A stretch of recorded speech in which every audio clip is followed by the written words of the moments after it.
الحمد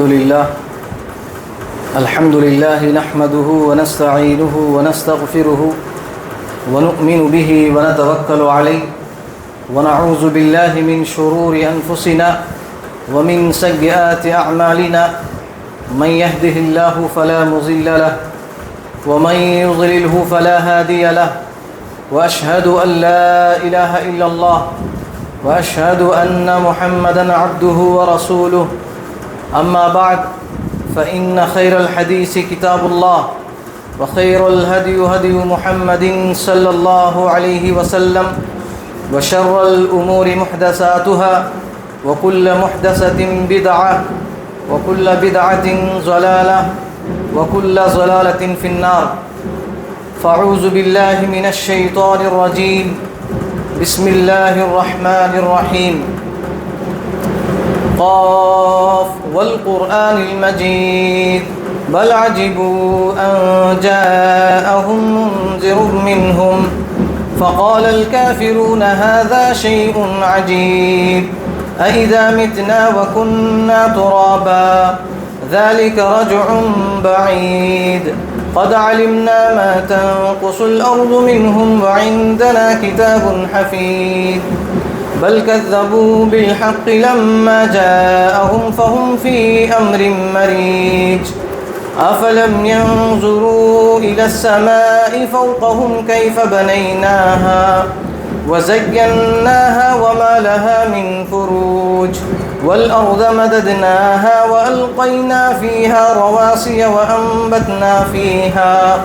وأنبتنا فيها من كل زوج بهيج تبصرة وذكرى لكل عبد منيب بسم الله الرحمن الرحيم يا أيها الذين آمنوا اتقوا الله حق تقاته ولا تموتن إلا وأنتم مسلمون يا أيها الناس اتقوا ربكم الذي خلقكم من نفس واحدة وخلق منها زوجها وبث منهما رجالا كثيرا ونساء واتقوا الله الذي تساءلون به والأرحام إن الله كان عليكم رقيبا يا أيها الذين آمنوا اتقوا الله وقولوا قولا سديدا يصلح لكم أعمالكم ويغفر لكم ذنوبكم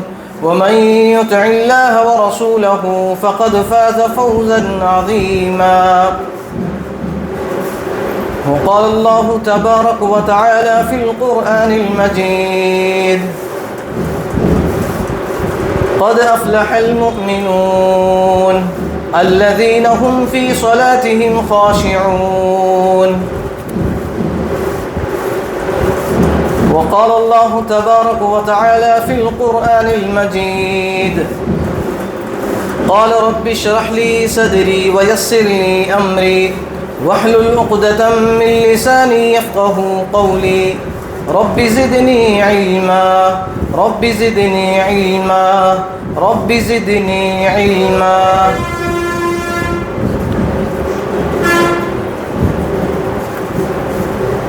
محترم میرے دینی بھائیوں، بزرگوں اور میرے عزیز ساتھیوں، سب سے پہلے تمام قسم کی تعریف و توصیف، کبریائی و بڑائی، ہر قسم کی حمد و ثنا، سب کچھ اس اللہ رب العالمین کے لیے سزاوار ہے جس نے آج ہم سب کو یہاں پر کچھ دین کی باتیں سننے، سنانے اور ان باتوں کو دوسروں تک پہنچانے کا بہترین سے بہترین موقع ہمیں عنایت فرمایا ہے، اور اللہ رب العالمین کا بے انتہا شکر احسان یہ ہے کہ اس دنیا کی سب سے بڑی دولت دین اسلام سے ہمیں سرفراز فرمایا ہے، ہمیں مسلمان بنایا ہے، ہمیں مومن بنایا ہے، ہمیں نمازی بنایا ہے، تو اس پر اللہ رب العالمین کا ہم بے انتہا شکر ادا کرنا چاہیے۔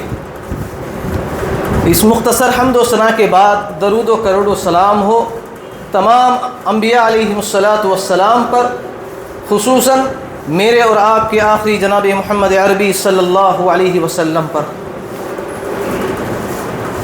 جن کو اللہ رب العالمین نے اس دنیا کے اندر رحمت للعالمین بنا کر مبعوث فرمایا، بشیر و نذیر بنا کر مبعوث فرمایا، یعنی ڈرانے والا اور خوشخبری دینے والا بنا کر مبعوث فرمایا۔ خوشخبری کیا ہے؟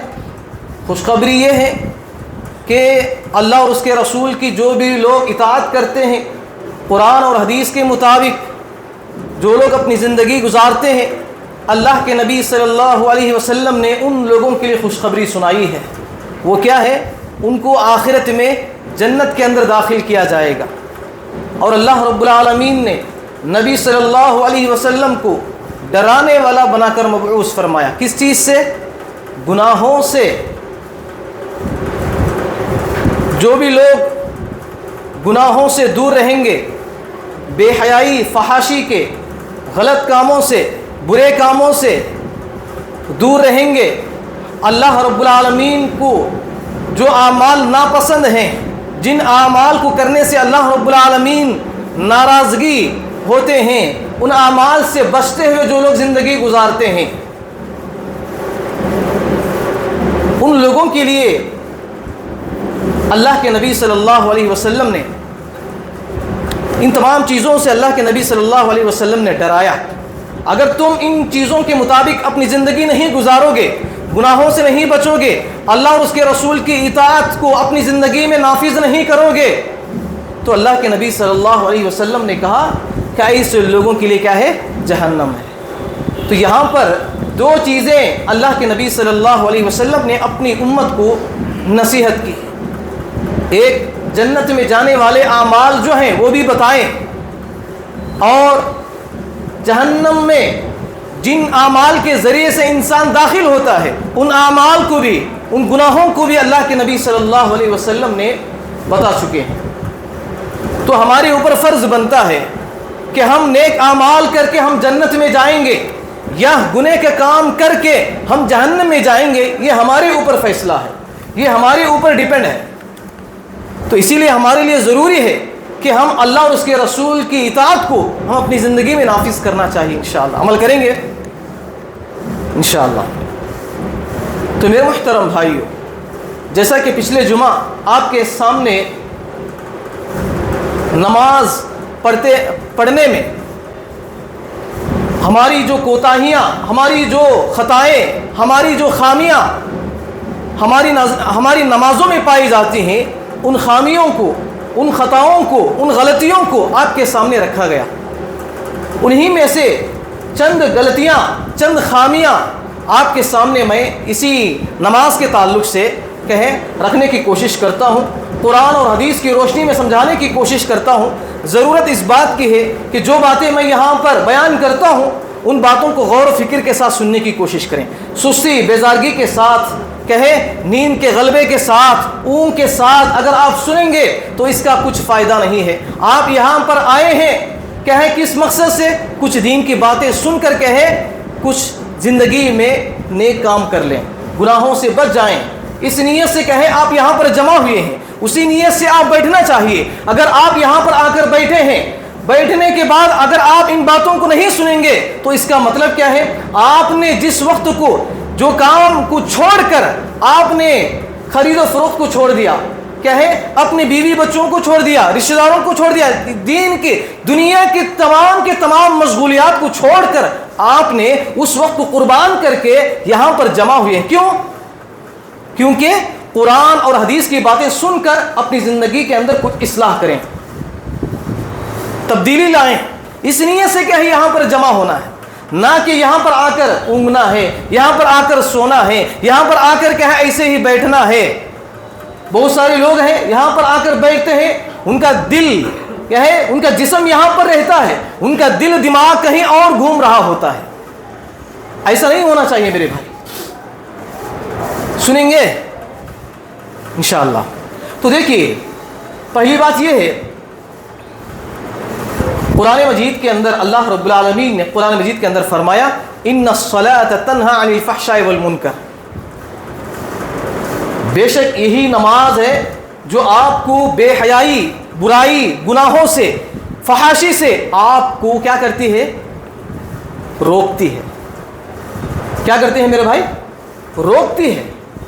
یعنی جو اب سمجھ لیجئے کہ جو بھی مومن، جو بھی مسلمان کہے نماز سے دور رہا، نماز نہیں پڑھتا ہے، تو اس کا مطلب یہ ہے کہ وہ کہیں نہ کہیں کسی گناہ میں وہ مبتلا ہو جاتا ہے.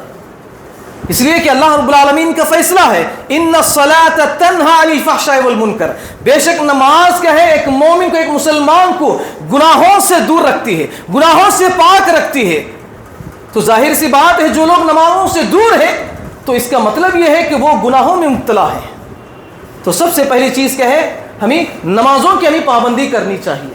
انشاءاللہ عمل کریں گے انشاءاللہ.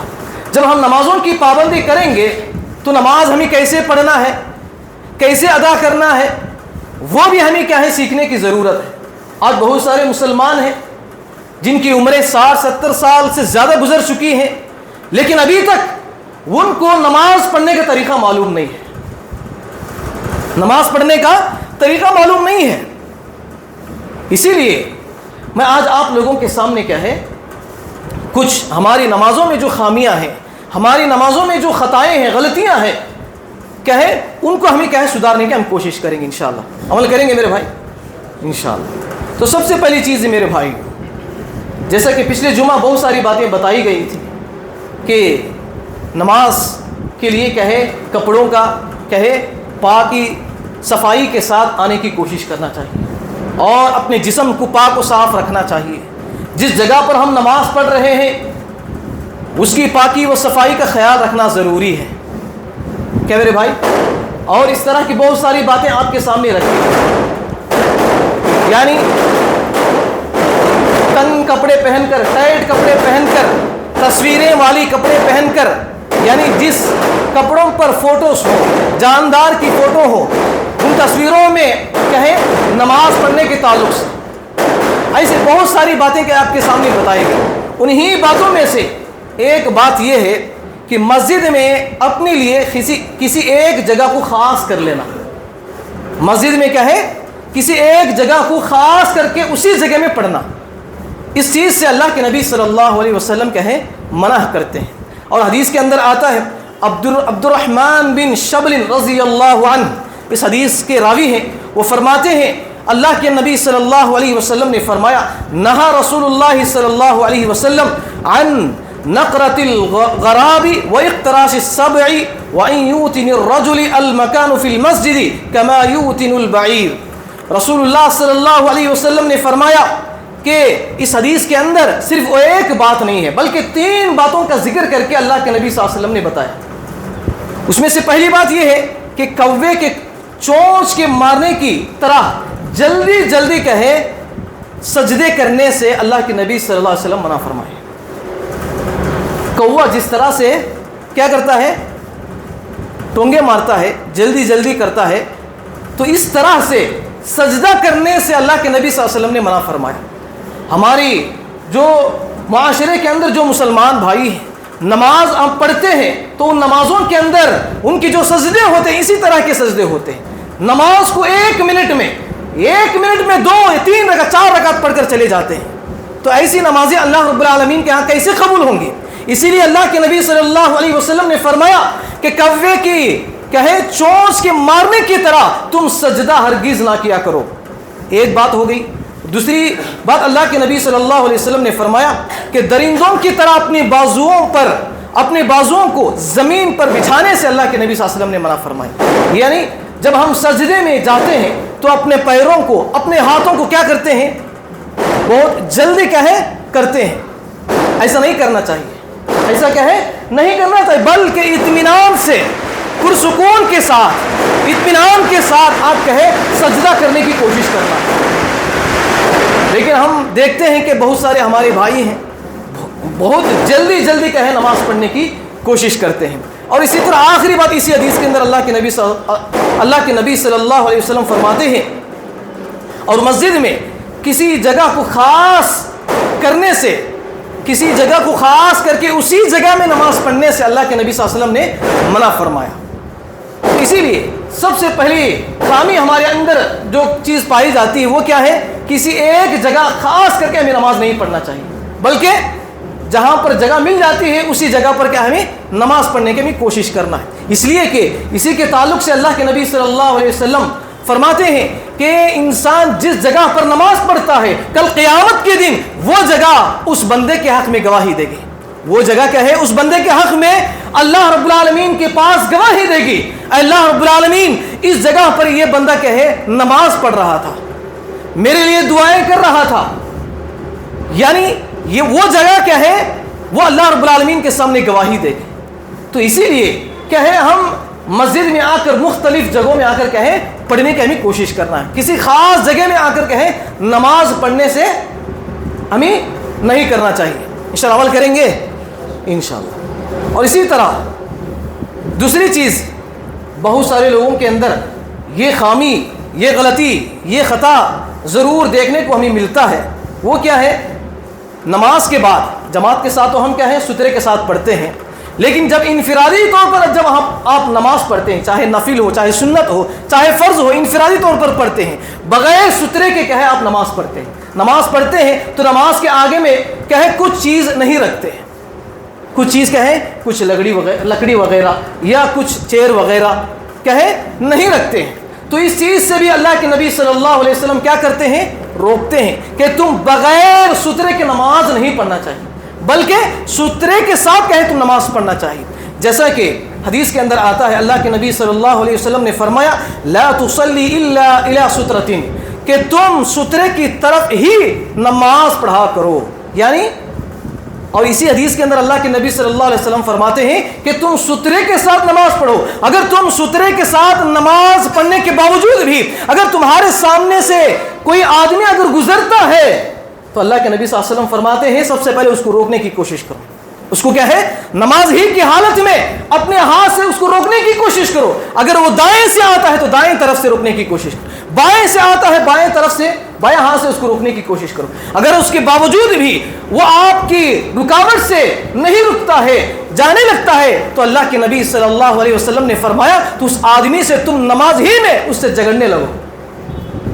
کیا کرو اس سے لڑائی کرو, اس لیے کہ اللہ کے نبی صلی اللہ علیہ وسلم نے فرمایا کہ وہ شیطان ہے. وہ کیا ہے شیطان ہے.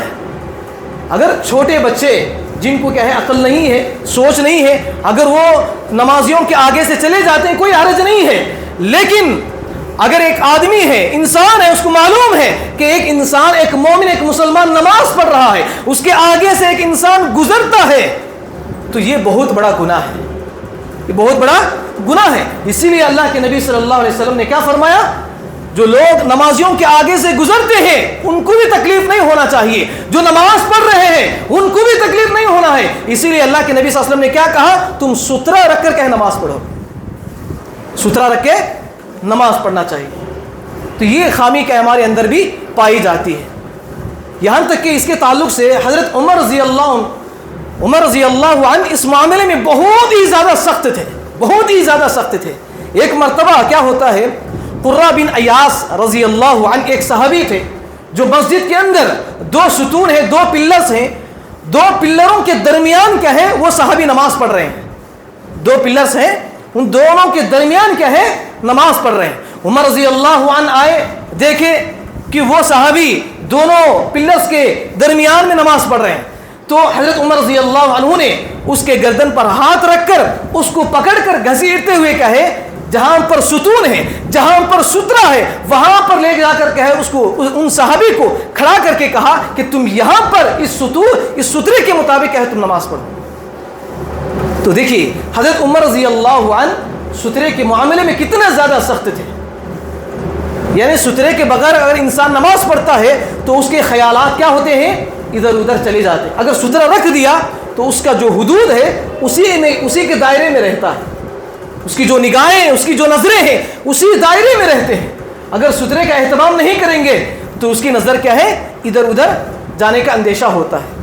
تو یہ دوسری خامی انشاءاللہ عمل کریں گے میرے بھائی انشاءاللہ. پہلی خامی کیا ہے مسجد میں کسی ایک جگہ کو خاص نہیں کرنا چاہیے. اور اسی طرح دوسری خامی جو ہے ہمارے اندر جو پائی جاتی ہے وہ کیا ہے سترے کے بغیر ہم نماز پڑھتے ہیں. سترہ رکھ کر کے ہمیں نماز پڑھنے کی ہمیں کوشش کرنا ہے. انشاءاللہ عمل کریں گے, بولے میرے بھائی انشاءاللہ عمل کریں گے انشاءاللہ.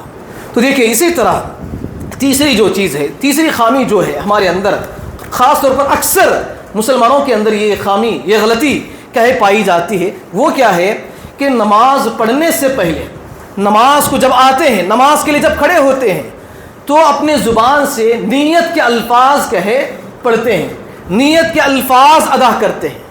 آپ کو معلوم ہونا چاہیے کہ بخاری شریف ایک قرآن مجید کے بعد سب سے صحیح کتاب اگر کوئی حدیث کی تو وہ کیا ہے؟ بخاری شریف کی ہے۔ تو اس حدیث کی پہلی، اس کتاب کی جو سب سے پہلی جو حدیث ہے وہ یہی ہے انما الاعمال بالنیات، کہ تمام دین کے اندر، اسلام کے اندر جتنے بھی اعمال ہیں، جتنے بھی عبادتیں ہیں، ان تمام کے تمام اعمال، ان تمام کے تمام عبادتوں کی جو بنیاد ہے وہ کس پر ہے؟ نیت پر ہے۔ کس پر ہے میرے بھائی؟ نیت پر ہے۔ تو یہاں پر امام بخاری رحمۃ اللہ علیہ کیا ہے؟ دل کے ارادے کو نیت کہا ہے۔ کیا کہا؟ دل کے اندر جو ارادہ پیدا ہوتا ہے اسی کو کیا کہا؟ نیت کہا۔ تو بہت سارے لوگ کیا کرتے ہیں؟ نماز پڑھنے سے پہلے الفاظ ادا کرتے ہیں، میں کھڑا ہوا ہوں کعبے قبلے کی طرف اور پیش امام کے پیچھے 2 رکعت 4 رکعت، اس طرح کے الفاظ کیا ہے اردو میں بول کر کہے نماز کو شروع کرتے ہیں۔ جبکہ آپ کو معلوم ہونا چاہیے اس کے تعلق سے حدیث کے اندر کہیں پر بھی اس طرح کے الفاظ بولنے کے لیے کوئی کسی بھی حدیث میں نہیں ہے، یہاں تک کہ اہل علم نے یعنی جو بڑے بڑے جو محدثین ہیں اس چیز کو بدعت قرار دیا ہے۔ اس چیز کو کیا قرار دیا؟ بدعت قرار دیا ہے۔ اور یہاں تک کہ اس کے تعلق سے کسی بھی ضعیف حدیث بھی ہمیں نہیں ملتی ہے۔ اگر ضعیف حدیث ہو کیا ہے معلوم ہو جاتا ہے کہ حدیث کے اندر ہے۔ حدیثوں کے اندر بھی 2 طرح کی حدیثیں پائی جاتی ہیں، ایک صحیح حدیث ہے جس پر عمل کرنا ضروری ہے، جس پر عمل کیا جاتا ہے اس کو صحیح حدیث کہتے ہیں، اور حدیثوں کے اندر ایک حدیث ایسی بھی ہے جو ضعیف ہے، جو کمزور ہے، جس حدیث پر عمل نہیں کیا جاتا ہے۔ تو اس طرح کی حدیثوں کے اندر بھی یہ عمل نہیں ہے، جو کیا ہے نماز سے پہلے جو الفاظ سے آپ جو نیت کرتے ہیں، الفاظ سے جو نیت کے الفاظ ادا کر کے نماز کو شروع کرتے ہیں، کہیں پر بھی نہیں ہے میرے بھائی۔ جیسا کہ کیا ہے اسی کے تعلق سے امام ابن ابی العز الحنفی رحمہ اللہ کہتے ہیں لم یقل احد من الائمۃ الاربعہ، کہتے ہیں جو 4 امام ہیں، امام مالک ہیں، امام ابو حنیفہ ہیں، امام شافعی ہیں، امام احمد بن حنبل رحمہ اللہ ہیں، ان تینوں کا اتفاق بھی ہے کہ نیت کیا ہے زبان سے ادا نہیں کیا جاتا، بلکہ دل کے اندر جو ارادہ جو پیدا ہوتا ہے اسی کا نام نیت ہے۔ آپ کس نیت سے آئے میرے بھائی؟ بولے آپ دکان سے آئے، گھر سے آئے، سفر سے آئے، جہاں سے بھی اگر آپ آئے ہیں تو کیا آپ زبان سے الفاظ ادا کر کے مسجد میں آئے ہیں کہ میں نماز پڑھنے کے لیے جا رہا ہوں؟ کیا میرے بھائی آپ نے زبان کے ساتھ الفاظ کر کے ادا کر کے آئے ہیں؟ نہیں، بلکہ آپ اپنے دل کے اندر جو ارادہ جو پیدا ہوا ہے اس نیت سے آپ کیا ہے اس مسجد میں آئے ہیں، تو اسی چیز کو کہتے ہیں نیت۔ تو یہاں پر بتانے کا مقصد یہ ہے کہ امام ابن القیم رحمہ اللہ کیا ہے فرماتے ہیں کہ جب نبی صلی اللہ علیہ وسلم نماز کے لیے کھڑے ہوتے ہیں تو اللہ اکبر کہتے ہوئے کہے نماز شروع کرتے تھے، نہ کہ نیت کے الفاظ کہے بیان کر کے، نیت کے الفاظ ظاہر کر کے نماز شروع نہیں کرتے تھے، بلکہ نماز شروع کرتے تھے کس الفاظ سے؟ اللہ اکبر کہہ کر کے اپنے دونوں ہاتھوں کو کیا کرتے تھے؟ سینے پر باندھتے تھے۔ یہ اللہ کے نبی صلی اللہ علیہ وسلم کا طریقہ ہے۔ لیکن آج ہم دیکھتے ہیں مسلمانوں کو کہے وہ زبان سے نیت کے الفاظ ادا کرتے ہیں، تو یہ چیز کیا ہے غلط ہے، درست نہیں ہے میرے بھائی۔ یہ بھی کیا ہے ہمارے اندر کیا ہے سب سے بڑی خامی ہے، سب سے بڑی غلطی ہے، اس چیز کو بھی ہمیں کیا ہے اصلاح کرنے کی ضرورت ہے میرے بھائی۔ انشاءاللہ عمل کریں گے انشاءاللہ۔ اور اسی طرح میرے محترم بھائیوں، تیسری اور انہی چیزوں میں سے ایک چیز یہ ہے کہ بہت سارے احباب ہیں وہ کیا ہے نماز میں ہاتھ کیا ہے سینے پر نہیں باندھتے، کیا ہے ہاتھ کیا ہے دونوں ہاتھ کیا ہے سینے پر کیا ہے نہیں باندھتے۔ یہ سب سے بڑی خامی ہے، سب سے بڑی غلطی ہے آج ہمارے مسلمانوں کے اندر۔ چند لوگ ہیں جو ناف کے نیچے کہیں باندھتے ہیں، ناف کے اوپر باندھتے ہیں، جبکہ آپ کو معلوم ہونا چاہیے کہ حضرت ابن خزیمہ حدیث ہے، اس حدیث کے اندر، اس کتاب کے اندر صفحہ نمبر 240 پر 4، اور اس حدیث کے راوی ہیں حضرت وائل بن حجر رضی اللہ عنہ، یہ فرماتے ہیں کہ میں نے صلیت مع رسول اللہ صلی اللہ علیہ وسلم فوضع يده اليمنى على يده يسرى على صدره، یہ صحابی کہتے ہیں کہ میں نے اللہ کے نبی صلی اللہ علیہ وسلم کے ساتھ نماز پڑھی، اور اللہ کے نبی صلی اللہ علیہ وسلم نے فوضع يده اليمنى، دونوں ہاتھوں کو اللہ کے نبی صلی اللہ علیہ وسلم نے، یعنی دائیں ہاتھ کو اللہ کے نبی صلی اللہ علیہ وسلم نے اٹھا کر علی یدہ الیسری، اور بائیں ہاتھ کے اوپر رکھا۔ کس کے اوپر؟ دائیں ہاتھ کو اٹھا کر کیا ہے؟ بائیں ہاتھ کے اوپر رکھا، اور اس کے بعد اللہ کے نبی صلی اللہ علیہ وسلم ان دونوں ہاتھوں کو سینے پر باندھا، علی صدرہ، ان دونوں ہاتھوں کو اٹھا کر کس پر باندھا؟ سینے پر باندھا۔ سینے پر باندھ کر اللہ کے نبی صلی اللہ علیہ وسلم نے نماز شروع کی، نماز کیا ہے؟ ابتدا کی۔ تو اس حدیث کے ذریعے سے کیا بات معلوم ہوتی ہے کہ اللہ کے نبی صلی اللہ علیہ وسلم جب نماز کے لیے ہاتھ باندھتے تھے تو سینے پر باندھتے تھے۔ کہاں پر؟ بولے میرے بھائی، سینے پر باندھتے تھے۔ تو ہمیں کہاں باندھنا چاہیے؟ سینے پر باندھنا چاہیے۔ بہت سارے احباب ہیں جو کہے درمیان میں باندھتے ہیں، کہے ناف کے نیچے باندھتے ہیں، اور کچھ لوگوں کا یہ ماننا بھی ہے کہ نماز پڑھنے کے لیے نماز میں دونوں ہاتھ اوپر باندھے صرف عورتوں کے لیے نہیں میرے بھائی، عورتوں کے لیے نہیں، بلکہ عورتوں کے لیے، مردوں کے لیے نماز کا طریقہ دونوں کے لیے کی ہے۔ فرق یہ ہے کہ وہ پردے میں ہو کر نماز پڑھتی ہے، ہم مسجد میں آ کر نماز پڑھتے ہیں۔ تو یہ چیز بھی کہے ہمارے اندر کہے خامی ہے، یہ بھی ہمارے لوگوں کے اندر غلطی پائی جاتی ہے۔ تو ہمیں بھی کہے اس چیز کی اصلاح کرنے کی ضرورت ہے میرے بھائی، انشاءاللہ عمل کریں گے میرے بھائی انشاءاللہ۔ اور اسی طرح میرے محترم بھائیو، نماز کے دوران بہت سارے لوگ ہیں جو نماز کا طریقہ نہیں معلوم ہے، دین معلوم نہیں ہے، قرآن معلوم نہیں ہے، تو وہ لوگ کیا کرتے ہیں؟ نماز کے دوران کہے ادھر ادھر دیکھتے ہیں، آسمان کی طرف نظریں اٹھاتے ہیں، کہے نماز کھڑے ہیں تو ادھر ادھر کہے اپنے نظروں کو دوڑاتے ہیں، آزو بازو والوں کو دیکھتے ہیں۔ تو اس طرح کرنا بھی کہے غلط ہے، درست نہیں ہے، اس لیے کہ اللہ کے نبی صلی اللہ علیہ وسلم نے فرمایا، اس حدیث کے راوی حضرت انس بن مالک رضی اللہ عنہ ہیں، ما بال اقوام يرفعون ابصارهم الى السماء في صلاتهم، اللہ کے نبی صلی اللہ علیہ وسلم نے فرمایا ان لوگوں کو کیا ہو گیا ہے جو لوگ کیا ہے اپنی نظروں کو آسمان کی طرف اٹھاتے ہیں نماز میں، نماز کی حالت میں ان لوگوں کو کیا ہو گیا ہے کہ یہ اپنی نظروں کو آسمان کی طرف اٹھاتے ہیں۔ اللہ کے نبی صلی اللہ علیہ وسلم نے فرمایا تم اس سے باز آ جاؤ، ورنہ کہے اس کی گناہ کی بدولت کہیں تمہاری آنکھ چھین لیا نہ جائے، کہیں کہیں تمہاری آنکھوں کی جو بینائی ہے وہ چھین نہ لیا جائے۔ اتنا بڑا کیا ہے، اتنی بڑی سختی کے ساتھ اللہ کے نبی صلی اللہ علیہ وسلم نے منع فرمایا۔ تو ہماری نمازیں کیا ہیں؟ اسی لیے میں نے پچھلے جمعہ آپ کے سامنے کہا تھا کہ کل قیامت کے دن سب سے پہلے کسی عبادت کے بارے میں، کسی عمل کے بارے میں سوال کیا جائے گا، سب سے پہلے وہ کیا ہے؟ نماز کے بارے میں سوال کیا جائے گا۔ کیوں؟ کہ نماز کی اتنی بڑی فضیلت ہے۔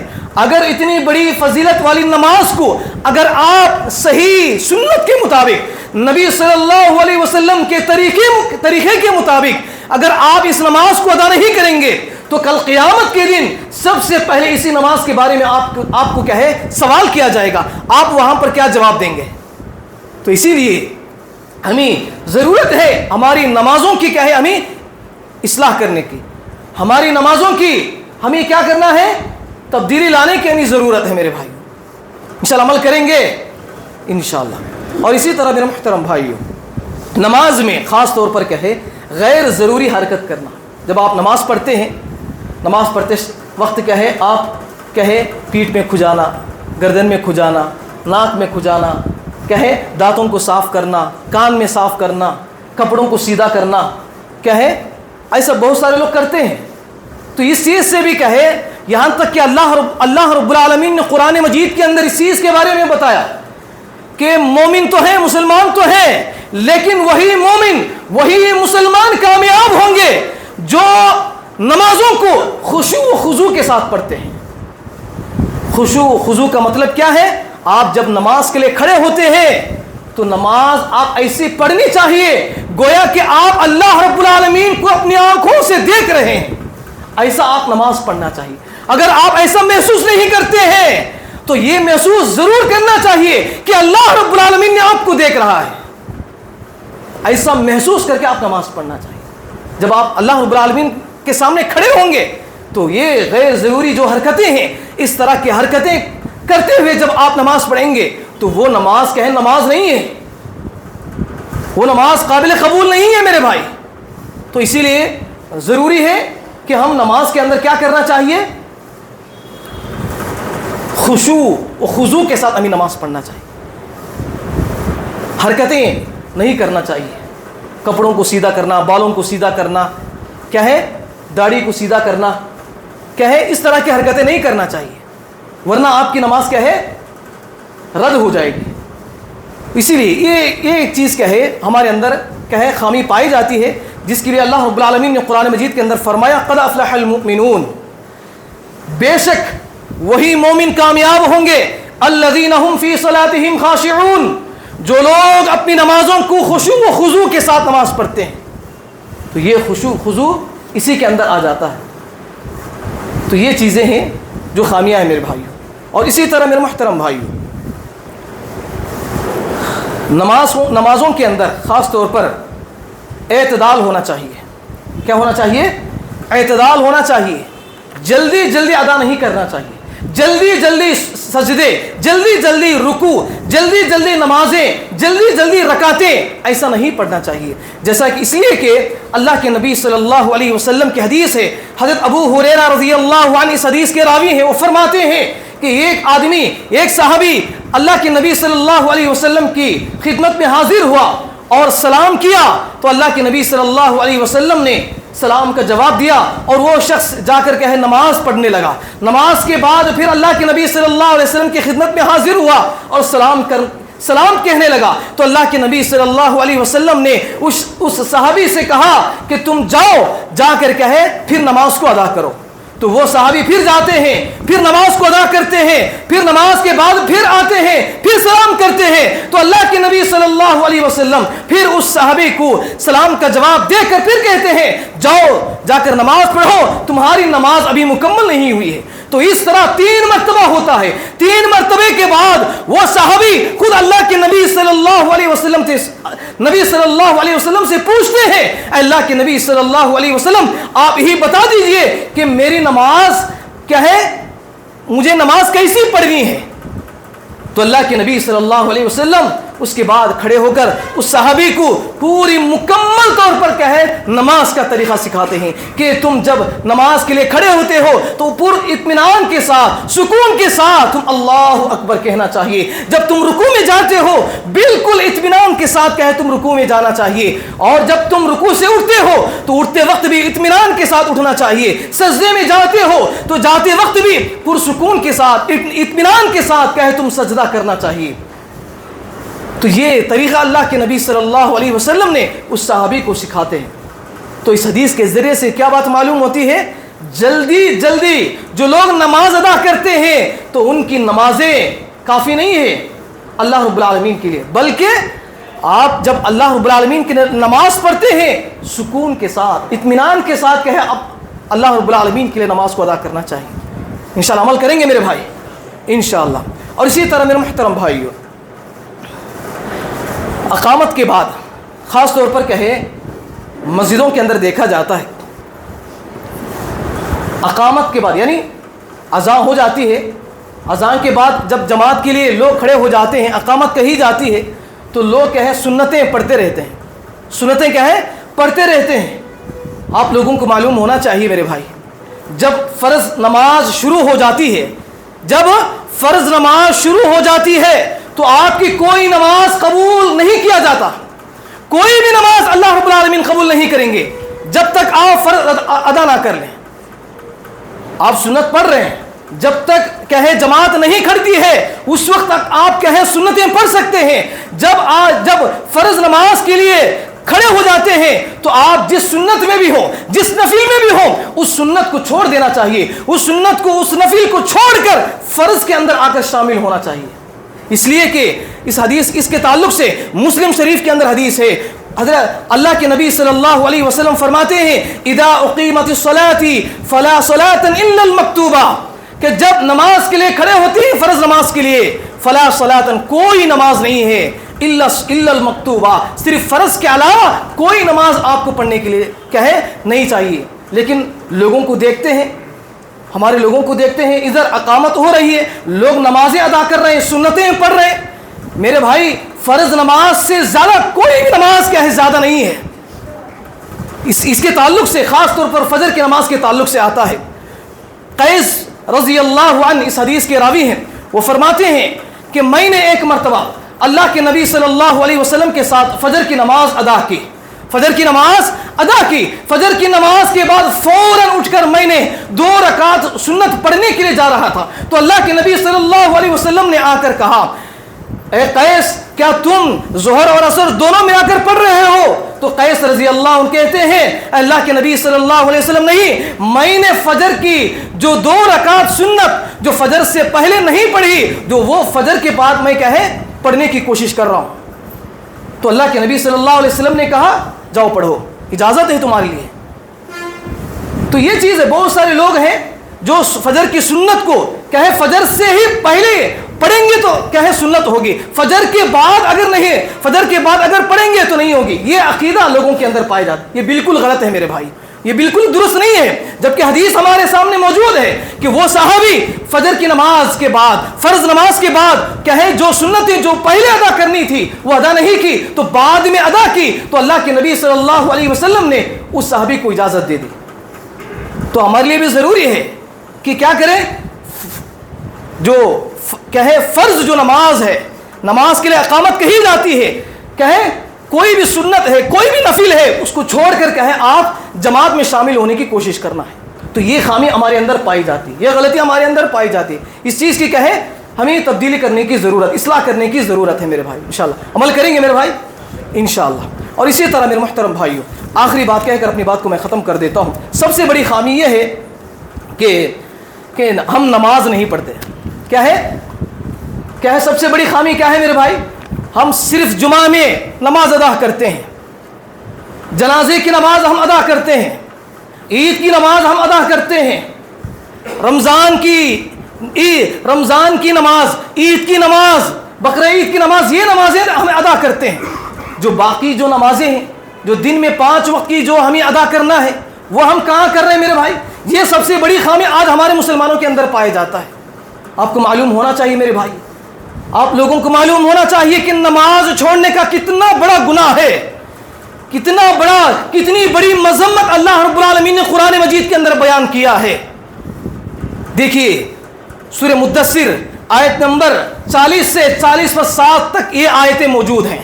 ان آیتوں کے اندر اللہ رب العالمین فرماتے ہیں فی جنات یتساءلون, جنتی والے جہنمیوں سے پوچھیں گے, عن المجرمین, مجرموں سے, گنہگاروں سے پوچھیں گے, ما سلککم فی سقر, تم کس بنیاد پر اس جہنم میں جا چکے ہو, کس اعمال کی وجہ سے, کن گناہوں کی وجہ سے تم آج جہنم کے گڑھے کے اندر پڑے ہوئے ہو. کون پوچھیں گے؟ جنتی والے جہنمیوں سے پوچھیں گے. تو جہنمی لوگ کہیں گے قالوا لم نکن من المصلین, ہم نماز نہیں پڑھتے تھے.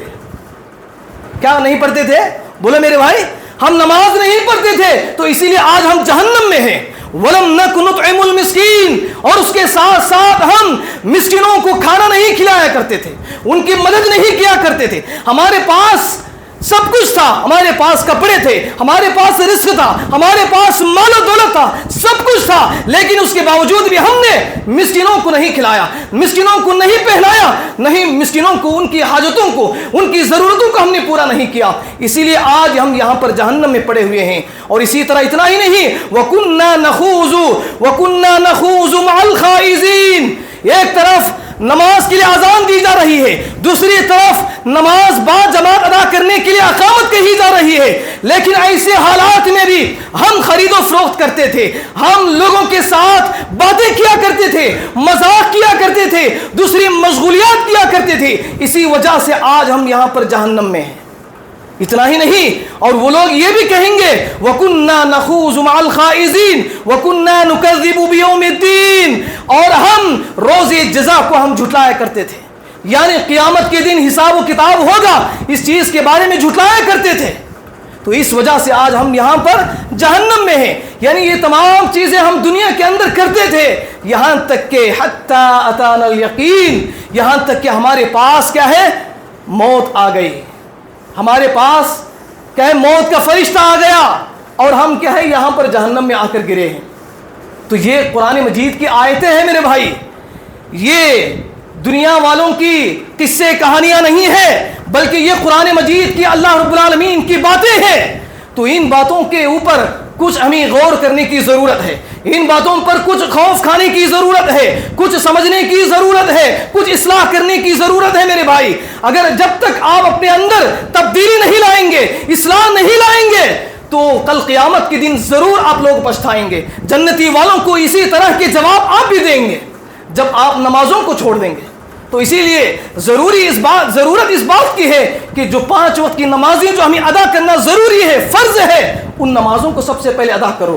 سنتیں تو کیا ہے، بہت زیادہ پڑھ لیتے ہیں، نفلوں تو بہت زیادہ کر لیتے ہیں، بدعتی اعمال، رسم و رواج جو فرض نہیں ہے، جو بدعتی ہیں، گناہ کے کام ہیں، ان چیزوں کو زیادہ توجہ کے ساتھ، جوش کے ساتھ کیا ہے، بہت شوق کے ساتھ کرتے ہیں، جو فرض ہے اس کو ہم چھوڑ دیتے ہیں۔ یہ کتنی بڑی بدنصیبی ہے، کتنی بڑی جہالت ہے میرے بھائیوں۔ اسی لیے اللہ رب العالمین کا جو عذاب ہے، اللہ رب العالمین کی جو پکڑ ہے، بہت سخت ہے اور بہت زیادہ قریب ہے میرے بھائیوں۔ اسی لیے ضرورت اس بات کی ہے کہ نمازوں کو کیا ہے، نمازیں اپنی زندگی سے نہیں چھوٹنا چاہیے۔ جہاں پر بھی آپ رہتے ہیں، نمازوں کو ادا کرنے کی کوشش کریں، انشاءاللہ عمل کریں گے میرے بھائی انشاءاللہ۔ تو یہ چند باتیں تھیں میرے بھائیوں، جو ہماری نمازوں میں جو خطائیں، جو ہماری جو غلطیاں ہیں، اس کی اصلاح میں نے کرنے کی کوشش کی ہے قرآن اور حدیث کی روشنی میں۔ ضرورت اس بات کی ہے، جو باتیں ہم نے یہاں پر بیان کی ہیں، ان باتوں کو عمل کرنے کی کوشش کریں، ان باتوں کو دوسروں تک بھی پہنچانے کی کوشش کریں گے، انشاءاللہ عمل کریں گے انشاءاللہ۔ آخر میں اللہ رب العالمین سے دعا ہے، اللہ تعالی ہم سب کو ان کئی باتوں پر عمل کرنے کی توفیق عطا فرما۔ اے اللہ ہم سب کو 5 وقت کی نماز پابندی کے ساتھ ادا کرنے کی توفیق عطا فرما۔ اے اللہ ہم سب کو پوری زندگی نبی صلی اللہ علیہ وسلم کے سنت کے مطابق گزارنے کی توفیق عطا فرما۔ اے اللہ ہم سب کو شرک اور بدعات، بڑے بڑے گناہوں سے، کبیرہ گناہوں سے ہمیں حفاظت عطا فرما۔ اے اللہ ہم سب کو مرتے دم تک توحید پر قائم رہنے کی توفیق عطا فرما۔ اے اللہ ہم سب کو آپس میں محبت و اخوت، بھائی چارگی کے ساتھ، ملنساری کے ساتھ زندگی بسر کرنے کی توفیق عطا فرما۔ اے اللہ ہم سب کو جنت الفردوس میں اعلی مقام عطا فرما۔ اے اللہ ہم سب کو جہنم جیسی قبیح جگہ سے ہمیں حفاظت عطا فرما۔ آمین یا رب العالمین۔ السلام علیکم ورحمۃ اللہ وبرکاتہ۔ اللہ